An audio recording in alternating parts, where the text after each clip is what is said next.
there goes Ralphie. And fans. And look how cute these kids are from Healthy Kids Day. Aw. Sports Mag, right now.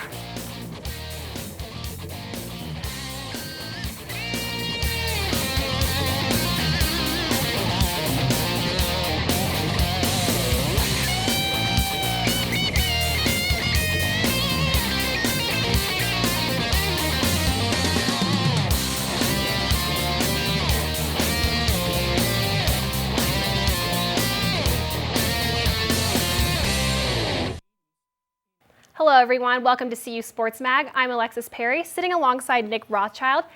Welcome to our first show of the semester. Yeah, I hope you guys had a great summer. We're geared up for another great semester of covering CU sports. Now the Buffs played Sacramento State over the weekend. We've got highlights for you. As Kendrick Lamar would say, let's dive in. Go. Freshman Powell puts CU on the board early during his first drive, rushing for 64 yards. And Jordan Webb right here hits Vincent Hobbs for a Colorado first down. Powell doing work for the Buffs, and Terrell Smith stopping the rush. Beast John Major bringing the boom right here with the sack. Right now, DeAndre Carter for the 11-yard touchdown score, 14-7 Buffs. A.J. Ellis with a 2-yard plunge, knocked game up at 14 in the second quarter. Tony Jones getting in on the action, and Sacramento State's Chris Broadnax with a 35-yard touchdown reception as he puts the Hornets up 21-14. Their lead would not last long as Webb connects to Nick Casa. A.J. Ellis right here picking up some nice yardage. And Powell was not done. He carried the ball 4 times until, wait, is that Connor Wood? Yeah, Connor got in the game. 1 play, 28-yard completion to Gerald Thomas. That's some good stuff right there. But it was Powell to polish off the drive with the 1-yard touchdown dive. But what Adam Levine is to Maroon 5, Garrett Safran was to the Hornets, completing 25 for 300 yards and running the 2-minute drill to perfection, setting up this 30-yard field goal. FTW, for you that don't know, that's for the win. Final score, 30-28 Hornets. Let's see what the players had to say at the end of the game.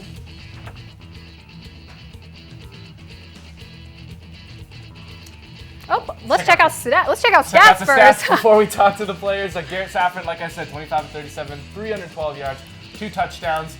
His main target was Norris, 7 receptions, 104 yards. And Jordan Webb, 12 for 24 with 160 yards and 1 touchdown. And there's that superstar, Christian Powell, 28 carries, 147 yards, and 3 touchdowns. Wow. Now let's check out what those players had to say.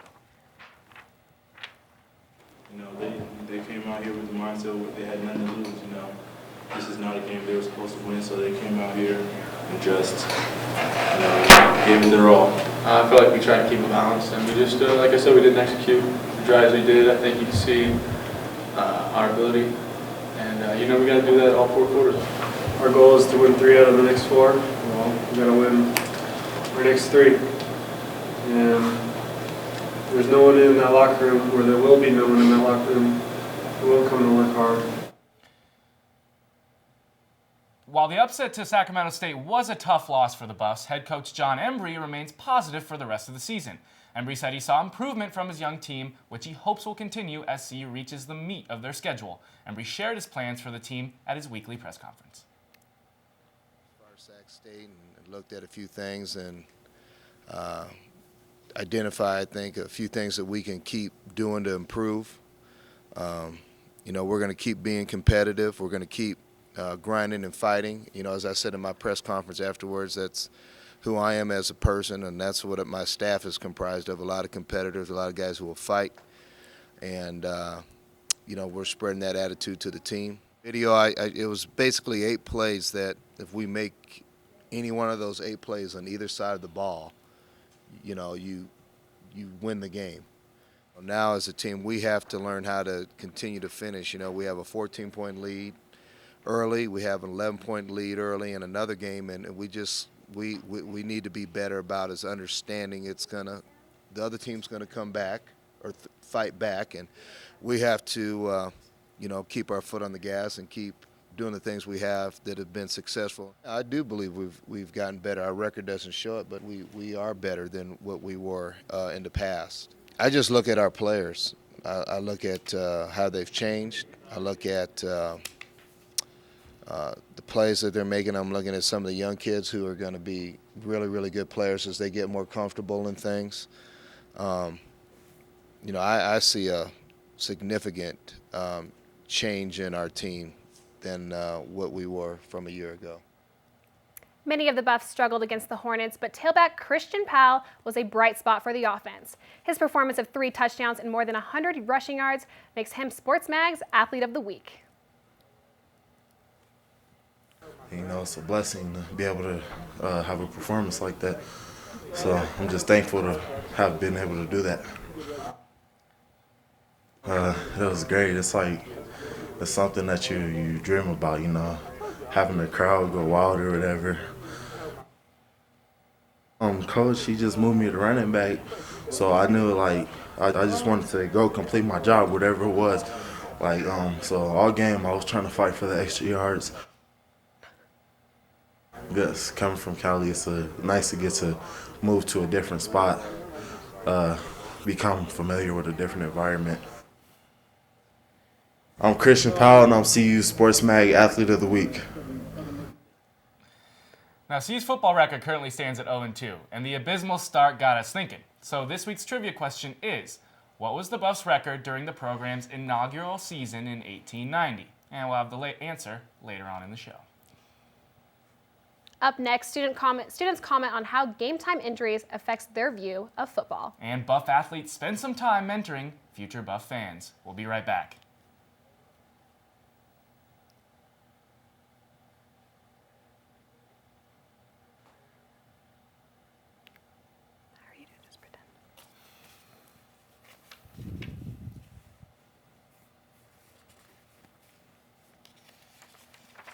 Students who join the Peace Corps are usually very adventurous people, very outdoorsy.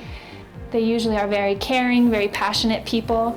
For the second year in a row, CU Boulder has outproduced all other universities in the nation, Smile, both big and calm small, down, put out in the number of alumni who are serving as Peace Corps volunteers. That's a very, very important thing for us. Peace Corps continues to be the gold standard for international volunteer service. It's Americans making a difference around the world, and many of those Americans have come from this great university.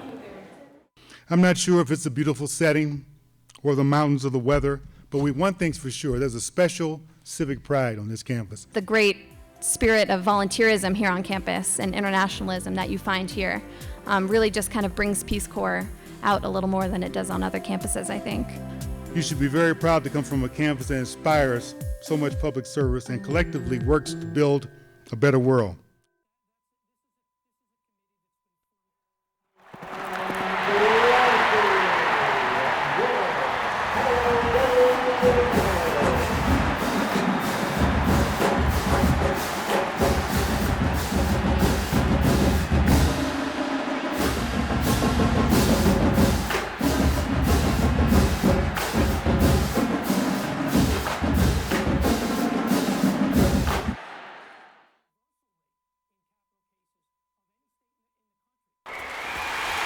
We won 24 NCAA championships, sent 18 NASA astronauts into space, inspired 4 Nobel laureates, unlocked the genetic secrets of cancer in a place that averages over 300 days of sunshine a year, ranks as America's smartest and healthiest city, and is home to the mightiest mascot in college sports.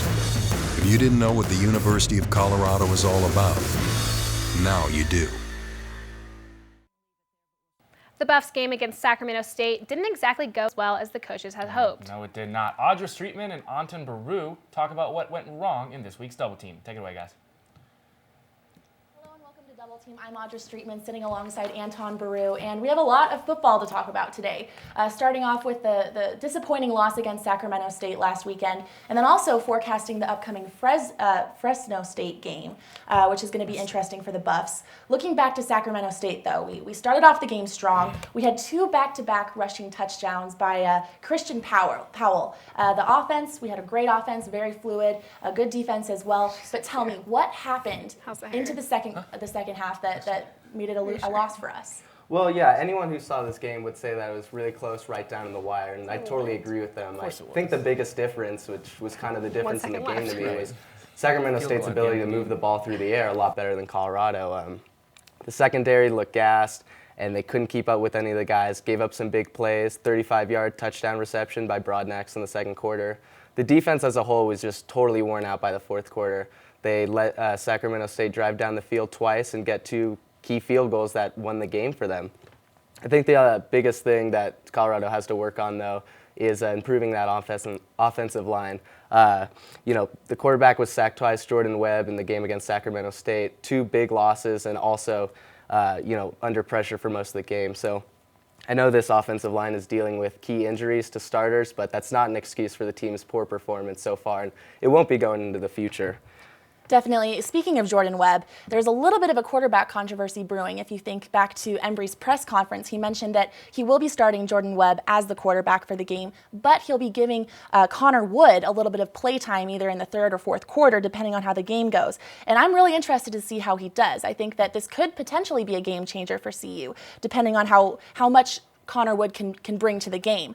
So this quarterback situation will be an interesting thing to look forward to. But other than them, are there any other players that are kind of standing out to you right now? No players in specific, but I think, just to reiterate, I think CU really needs to improve on its secondary. Like I said, they struggled against Sacramento State, and they're really going to have a problem this weekend because Fresno State is a pass-first offense, and they have a very dangerous receiving core. 1-2 punch and Devontae Adams and Isaiah Burse. And if CU can't keep up with these guys in the first half, the game might be over by halftime. Going into Saturday, CU is 14-point underdogs to Fresno State. And that's 14-point underdogs to a team that's not even in the same division as you, which I think is a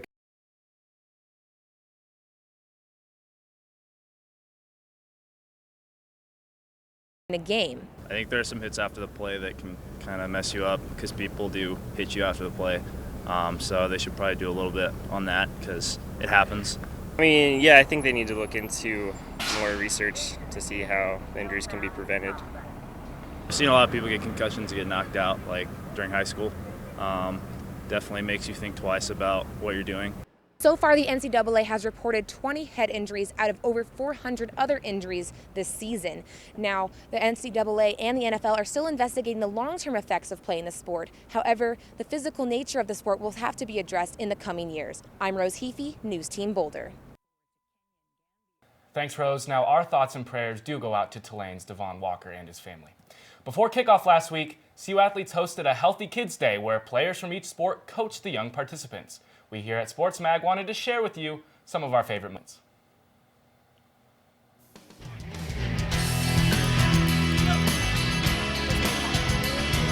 It's my package. It's really cute.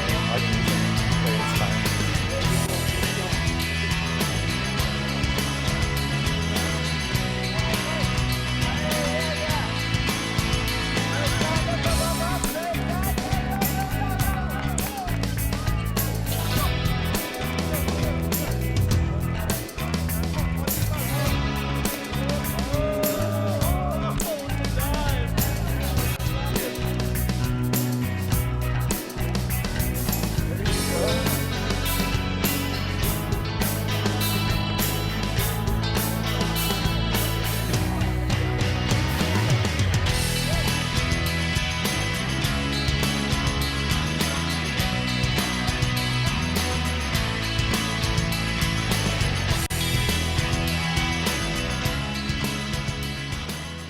Absolutely adorable. Well, this weekend, the Colorado volleyball team traveled to Baltimore to compete in the Maddie Bingham Memorial Tournament.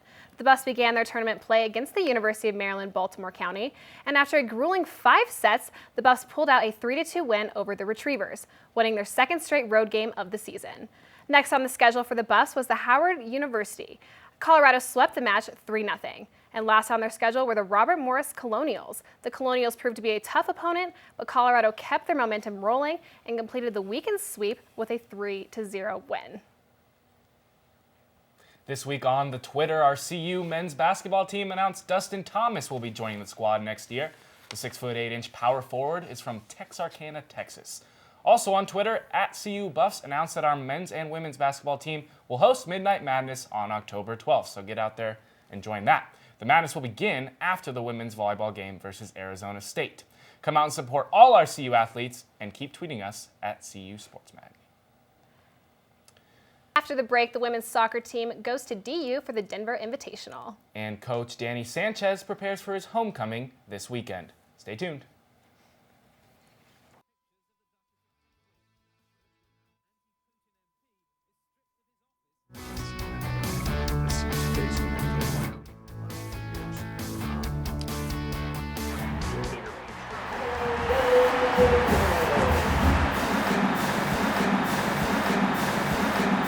Most of them are my recruits, and I hope they do well. I hope they win the Mountain West, and I hope they lose on Friday. But his former players will be working just as hard to beat their old coach.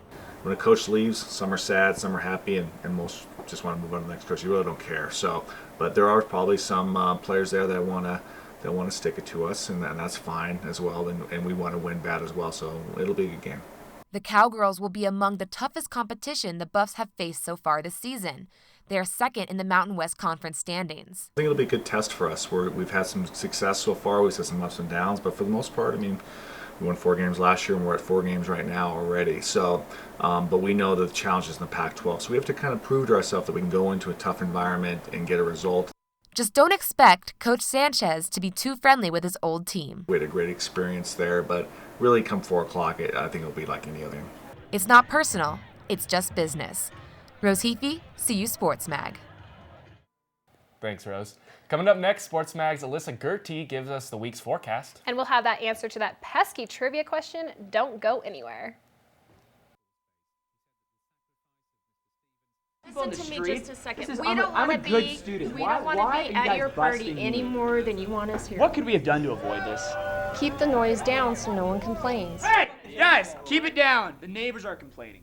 Make sure anyone drinking alcohol is at least 21. You sure you're old enough? And finally, make sure that you don't have too many people. Man, that would have been easy. I wish I had known the rules. Now you know. Avoid trouble. Know the rules.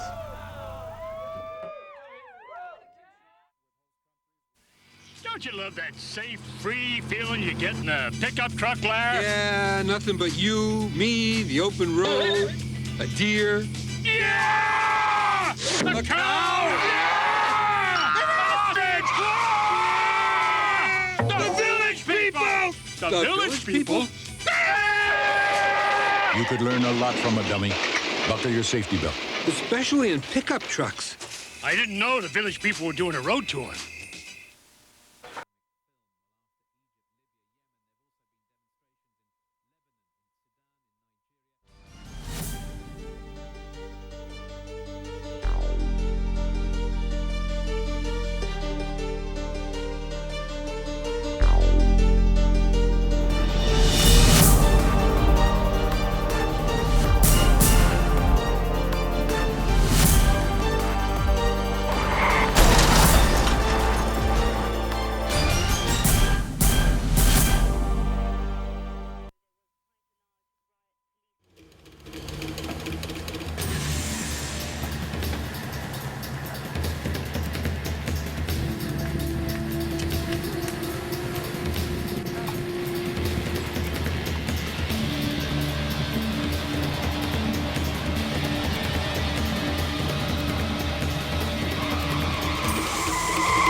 Tad Boyle took on a new challenge this Thursday in Washington, D.C. Boyle, along with 3 other coaches, led a rally on Capitol Hill, urging Congress to protect federal funding for cancer research and prevention programs.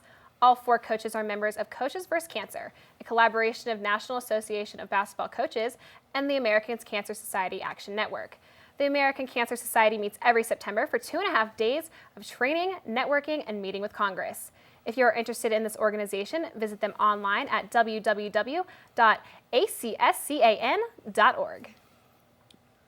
The CU equestrian team recently lost their beloved teammate and friend, Chewy, a 9-year-old racing horse. The chocolate brown former racer was put down at the end of the summer due to an extreme abdominal pain. In memory of Chewy, the team members plan to plant a tree in his honor at one of their local locations. Despite this recent tragedy, the equestrian team enters the season with high hopes of winning nationals. The Buffs placed 8th last year out of a whopping 350 national teams. The season kicks off with a 2-day competition in October at Fall River Farm. The Colorado women's basketball team is looking to take advantage of a higher profile due to the creation of the Pac-12 network. Starting with their January 3rd game in Boulder, the Buffs will be on a national Pac-12 network 6 times, with 3 more games on the regional channel. The Buffs will have 2 games aired for their series, Stanford, Cal, and Utah, with games against UCLA, USC, and Oregon State also cracking the lineup. The women's and men's Pac-12 basketball tournament will also be featured on ESPN networks this season. All right, it's time to expand your Buff knowledge with the answer to this week's trivia question. Let's see that question one more time. What was the Colorado football team's record during their first season in 1890? The answer? The Buffs went 0-4, scoring only 4 points in the finale against the Colorado School of Mines. Wow, that's pretty awful. Hopefully the Buffs aren't going to have another season without a win this year. We can only hope. Can't believe they only played 4 games, right? Well, it feels like the weather is changing and fall is right around the corner. That's right. Sports Mag's Alyssa Gertie is going to tell us if it's these cool days we'll be sticking around.